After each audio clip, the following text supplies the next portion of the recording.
I learned $6 million lessons at my first job working hot summers as an 18-year-old in a warehouse at a 5th generation fur coat dealer. And this business made it through 2 world wars, multiple recessions, and these lessons I have taken with me for life. The first lesson he ever taught me was how to deal with angry customers.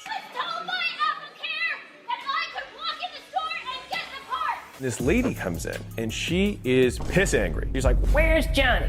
He sold me this coat and this button came off. This is so ridiculous. I spent so much money on this coat." Blah, blah, blah. She's just making a scene. I didn't go in the retail store that much because I looked like an 18-year-old and I wasn't gonna be selling any $25,000 coats. John, the owner of the store, I'm on the other side of the door so she can't see me, and he's walking towards me to turn out to go deal with her. As he's walking towards me, I see him roll his eyes, and then as he turns a corner, he goes right into character. "Mrs. Johnson, that is ridiculous. I cannot believe that you had a coat that had a button that was missing. Who sold you that coat? I need to find them right now. We'll get rid of them. Did anyone see you with the coat without the button? We're gonna get to the bottom of this right now." All of a sudden, her whole tone changes. She started backpedaling, and she's like, it wasn't that big of a deal. Like, it was just a button.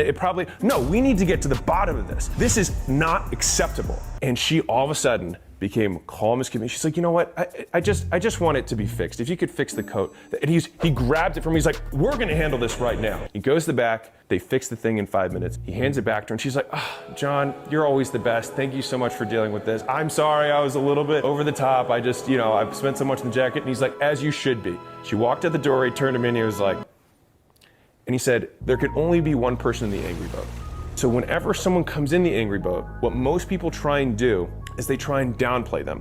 And so they say, "Well, it's not that big of a deal." And what happens is the person doesn't feel validated. The person who's upset then increases how angry they are because they want the person to validate why they're angry. And so what happens is they just keep getting angry and this person keeps trying to make them less angry. And then it just creates more and more of a discrepancy between the two people. Now the flip side is he got in the angry boat and so she had to get out of the angry boat. And so whenever you're dealing with an upset customer, you need to validate their anger. And in a real way, if something was messed up and you have very high standards for your business, the moment you say it's not a big deal, it means you're not actually taking responsibility. Even if their complaint is ridiculous, it still is your responsibility. So the